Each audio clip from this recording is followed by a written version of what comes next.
भाई एस्ट्रोलॉजी विज्ञान है या हमारे विश्वास की बात है? मैं विश्वास करूं तो मुझ पर असर करेगा, नहीं तो मैं नहीं करेगा। अगर ऐसा होता तो कोविड जब आया, गुरु हम्म। और शनि की वजह से जो इतनी कोविड में मृत्यु हुई, हम्म। तो फिर जो विश्वास नहीं करता वो नहीं मरता, वो जिंदा रह लेता। बल्कि देखने में तो यह है कि जो पूजा पाठ ज्यादा करते हैं कष्ट तो उन्हें ज्यादा आता है, लोग तो उन्हीं के पीछे ज्यादा पड़ते हैं, तकलीफ में तो वही आते हैं। ऐसा क्यों? फिर लोग ये भी कहते हैं कि भैया आप भगवान हो। जितने एस्ट्रोलॉजर हैं उनके पास लोग रोते हुए आते हैं, तकलीफ में आते हैं, दुख में आते हैं, और आप सोचिए क्या उन पे इम्पैक्ट नहीं होता होगा? आपके सामने 24 आवर्स में से 20 आवर्स कोई व्यक्ति रोता ही रहे, राइट? और रोता रहे रोता रहे रोता रहे, तो उसका इफेक्ट आप पे नहीं होगा, क्योंकि आप हर टाइम तो सिर्फ दुखी सुन रहे हो। तो ऐसा बिल्कुल नहीं है, आप मानो या ना मानो। पहली बात तो एस्ट्रोलॉजी और आसमान पे बैठे हुए वो ग्रह आप पर असर करते हैं नहीं करते, तो आपने खुद देखा है। आप मुझे बताइए, विराट कोहली अभी तक क्यों नहीं जीते?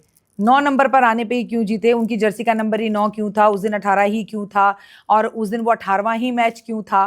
तो फिर अगर लोग नहीं मानते, और अब तो लोग मानने लगे, लोग खुद कहते हैं कि एस्ट्रोलॉजी कुछ होती है, अब समझ में आती है, क्योंकि लोग खुलकर बोल रहे हैं। हम एस्ट्रोलॉजर हैं, भगवान नहीं है। अगर मैं आपसे यहाँ बैठ के 4 चीजें कहूंगी तो उसमें से 3 सही होंगी, गलत भी हो सकती है। ऐसा बिल्कुल नहीं है कि चारों की चारों ही सही हो। आपकी तो 3:45 ठीक हो जाती है। मेरी नहीं, माता रानी की, मेरी कोई औकात नहीं है। मैं तो अभी एस्ट्रोलॉजी का मतलब समझिए कुछ भी नहीं जानती हूँ, सीख रही हूँ।